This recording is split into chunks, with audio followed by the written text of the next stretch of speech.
Hello there, ladies and gentlemen. Apparently it turns out that there's no evidence whatsoever to back up my previous claim that Israel Shamir, the journalist in Russia associated with WikiLeaks, is a known anti-Semite.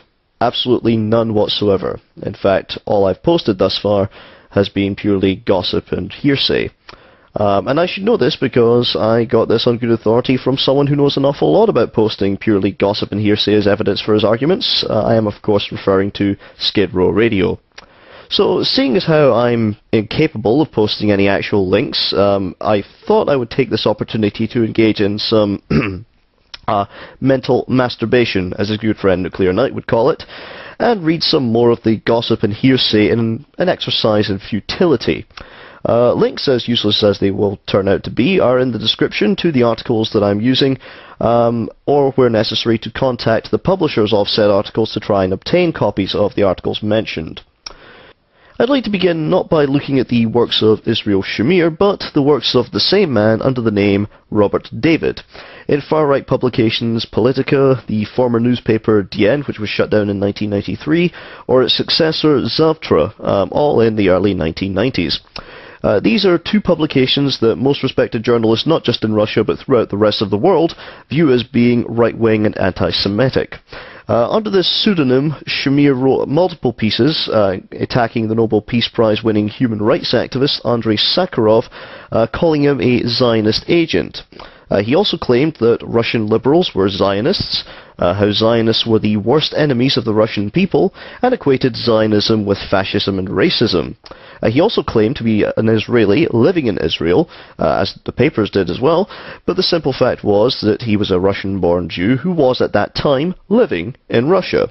While this is not enough evidence on its own, let's continue and look into some of the other conspiracy theories and crackpot claims of the man known as Robert David, Israel Shamir, Joran Jermas, Adam Ermash, Vasily Krasevsky, and of course, Israel Shamir. In late 2001, on a visit to Norway, Israel Shamir made the claim to the mainstream newspaper Adresseavisa that, quote, many Jews received text messages warning them to get out of the World Trade Center in New York before the terror attacks of September the 11th. On December 15, 2005, Israel Shamir appeared on a program called Current Issues, where he alleged that Jews are somehow aligned with demonic forces, and I quote, call it Antichrist, call it Satan, call it whatever. This kind of force tries to defeat Christ, and it is heavily armed with tools of Jews. End quote. We can also look to such fine examples on Israel Shamir's own website, like his post entitled Bloodcurdling Libel. Again, I'd like to quote, Jews asked God to kill, destroy, humiliate, exterminate, defame, starve, impale Christians, to usher in divine vengeance and to cover God's mantle with the blood of Goyim. Again from the same article, the Ashkenazi Jews believe that spilled Jewish blood has a magic effect of calling down divine vengeance on the head of the Gentiles. The picture of Jews slaughtering children for cultic reasons exerted huge impact on the Christian peoples of Europe. End quote. If this still isn't enough evidence, we can also look at the speech that Israel Shamir gave at a book launch here in the UK back in April 2005 as the guest of Lord Nazir Ahmed, as it was reported in the infamously poorly written dirt sheet known as The Times. The gist of Shamir's speech at the meeting can be gleaned from its title, Jews and the Empire.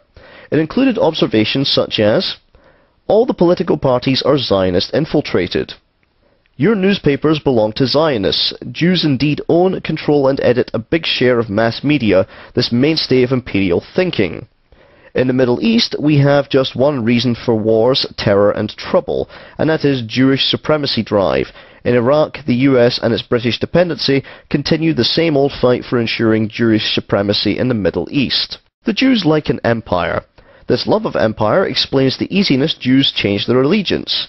Simple minds call it treacherous behaviour, but it is actually love of empire per se.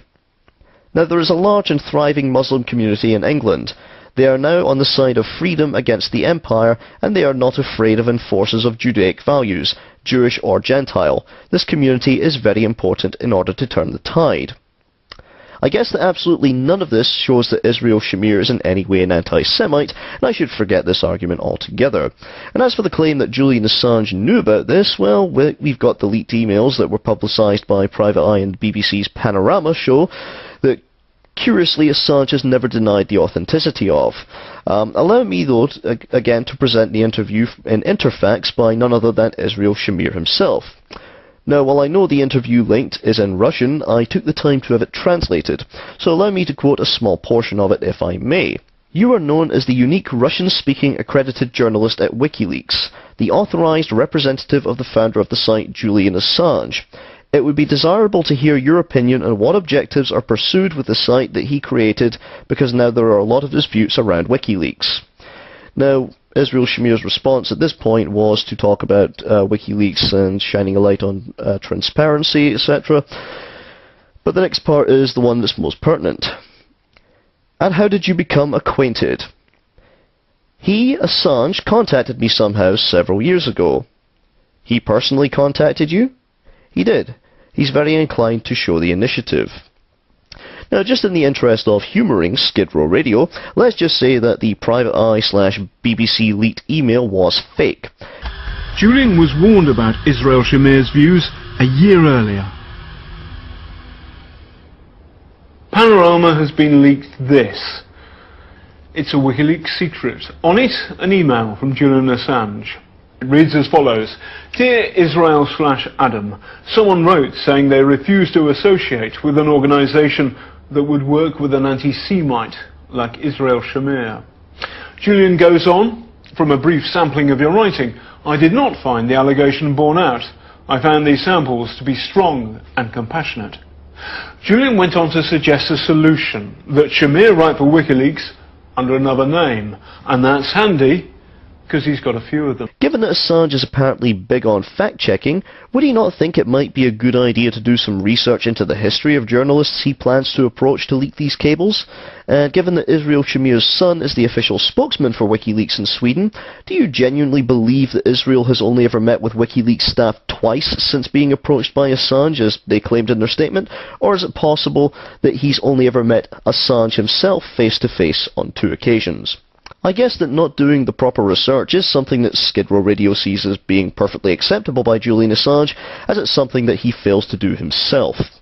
Well, while this concludes this argument, I'd like to end this video with 2 further examples of the grossly disgusting behaviour of Skid Row Radio, and this time they are rather disgusting ones. In a video towards me, he made the argument that guilt by association was something that shouldn't be acceptable as an argument. Yes, and it's guilt by association, Shredder, and I think you would have moved past that kind of playground criticism. It's ridiculous. However, in a video he uploaded entitled PJ Crowley Supports WikiLeaks, the user IronMythPur, aka Nuclear Knight, refers to Federalist Films multiple times as being a rapist. While she does say in one comment, "No, I'm not. The US Army set up rage camps and used comfort women all throughout Asia and continue to rape women in imperialist wars today, also directly responsible for the economic circumstances, via imperialism, that are responsible for the gang rapes and murders of women right on the Mexican border. You support that, you support rape, you support theft, you support the destruction of the planet we all need to survive. You're a fucking rapist and you know it." Skid Row Radio doesn't take his own advice and chastise his good friend for using this disgusting example of guilt by association, or even daring to publicly call someone a rapist, which he does on multiple occasions. He instead backs her up with such comments as this one to RHPS Magenta. You've never heard the term rape of the natural world? Yeah, valid metaphor, sorry. And as we can hear in this clip, he attempts to justify it in Eden's Cancer's blog TV room. I'm going to lecture. Okay, so my interpretation of that conversation is, yes, it got very heated, it got pretty nasty. There's a long history of these 2 people being horrible to each other in comment sections all over the place, but this conversation, yeah, it got a bit out of hand. The context, which you said is important itself, is that they're talking about politics. What did he say? I gladly take the imperialist label. And in response to that comment, she's saying, well, your support for imperialist nations, according to your comment, indicates a support for these countries that have done all this stuff, doesn't it? That's what the context, they're talking about politics.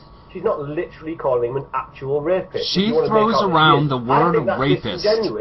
I think it's disingenuous to make from that conversation that she's literally calling him an actual physical rapist himself. The second example I'd like to show here is a video he posted on his backup account, NoID72, where he makes the insinuation that Eden's Cancer is a paedophile. After being called out on this bullshit, rather than take down the video, he simply switched it to unlisted and disabled the ratings. A link will be posted in the description for you to see it for yourselves.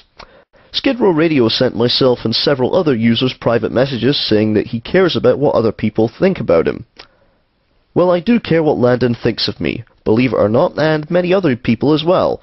And with you spreading your shit in your blog TV shredder, you're influencing people whose opinion I do care about.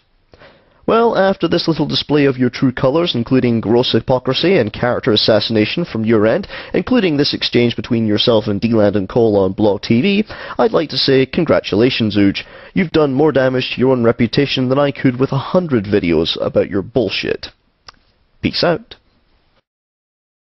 Alright, are you in, man? Hello. There you go. Hey, Landon. How are you? Hey, up, not so bad. Good. Look, what I wanted to say really was, I'm not entirely sure where this is going at the moment, and I'm sure that there is blame to be put on all sides. All I really wanted to say is that, Rith, who's a good friend of mine, has been really hurt by some of the things that have been said in the comments.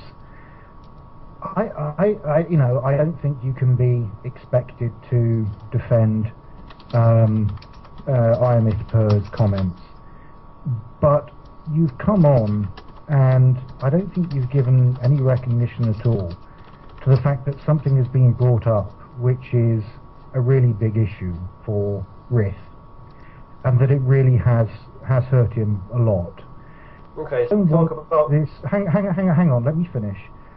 I don't want this to turn into another war where, you've got two camps of people throwing videos at each other. I don't know. I'm not sure what you can do, but I can't help but feel that all of this isn't going to do anything except cause more upset and more pain for everybody involved. Okay, can I go now? Please. Okay, well, it just sounds to me like you make caveats for, as you said, your friends, whilst ignoring really, to all effects, the caveats that might exist for my friends, and also the heinous shit said by your friends, the criticism here in this Blog TV session, and I'm glad I'm not even looking at chats because I'm sure it's all one way, is about the nasty stuff that Nuke's saying, when I'm sure a lot of us here are quite well aware of the horrendous shit that Rith is capable of dishing out to others. Now, you can make caveats one way or the other for specific things. I can make the same caveats for specific things for my friends. It doesn't mean that one has a buy and the other doesn't. Either they're going to engage in this kind of combative rhetoric or they're not. I really think it's disingenuous to say, this person shouldn't. This was a mean thing to say because of this. When the other way around, I could say exactly the same thing. To people in this, to many people in this room that have said things to that person, and so I just find it really disingenuous. This double standard that goes on. Personally, I can talk to me personally. God damn you, sir! God damn you! What's that? I'm gonna lose my temper. I'm gonna sign off the call. Good day.